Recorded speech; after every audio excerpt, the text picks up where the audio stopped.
Today, let's talk about one of the India's largest and most influential radio channel, Big FM 92.7. This radio channel is known for its very interesting tagline, Dhun Badal ke to Dekho, which signifies a change. Big FM has a massive reach with more than 58 stations, touching across the 1200 towns and more than 50,000 villages. Around more than 1 million people listening to the Big FM on a daily basis.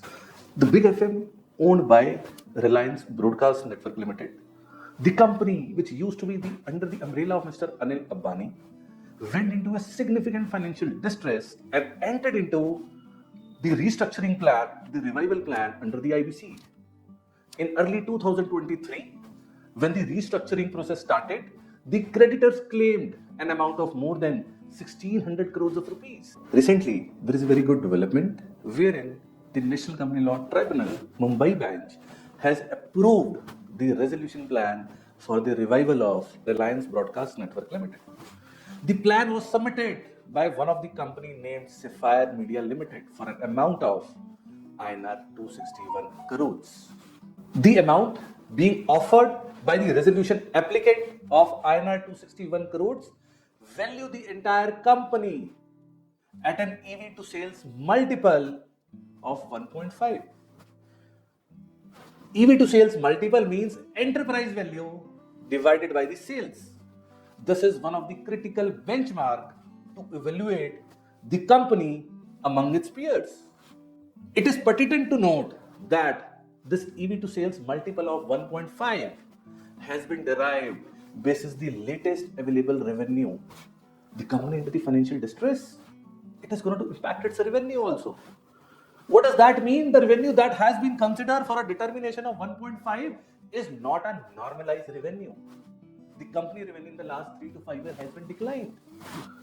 If we're going to have the normalized revenue, which would definitely higher as compared to the latest revenue, the EV to sales multiple for this transaction would be much lesser. Yes, lesser than 1.5. It is interestingly to note that when we see few companies who are into the entertainment industries, a kind of a peer group for Reliance Broadcast Network Limited gives a median enterprise to revenue of 2.84. What does that mean? Whereas the benchmark companies on an average are valued at multiple of 2.84, this company, Reliance Broadcast Network Limited, is valued at a multiple of less than 1.5. Yes, there is a whopping difference of more than 50%. What could be the reason of this significant difference of the 50% between the valuation of Big FM and the valuation of its peer group? There could be multiple reasons that generally being discussed. The first could be discount due to lack of marketability. The answer is no. The another, discount due to the lack of control. Again, the answer is no. Because the entire old share has been fully written off. The new acquirer or the new management that are coming in, they're going to hold the entire equity of the company. Whether there is a discount relating to the fact that the company is into the financial distress, yes, that could be one of the probable reasons for this discount. But whether this financial distress is sufficient enough to justify the difference of 50%?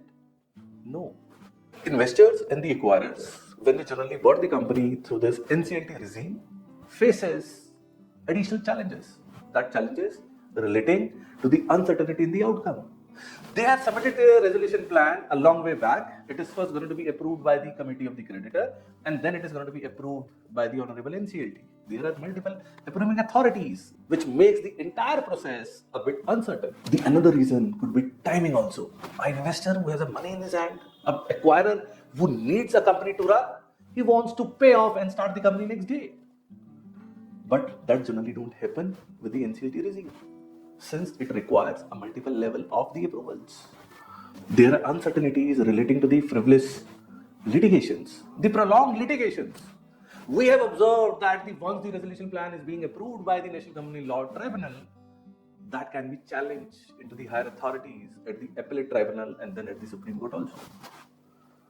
Due to all these uncertainties, the investors, they look out for the higher ROI, return on their investment.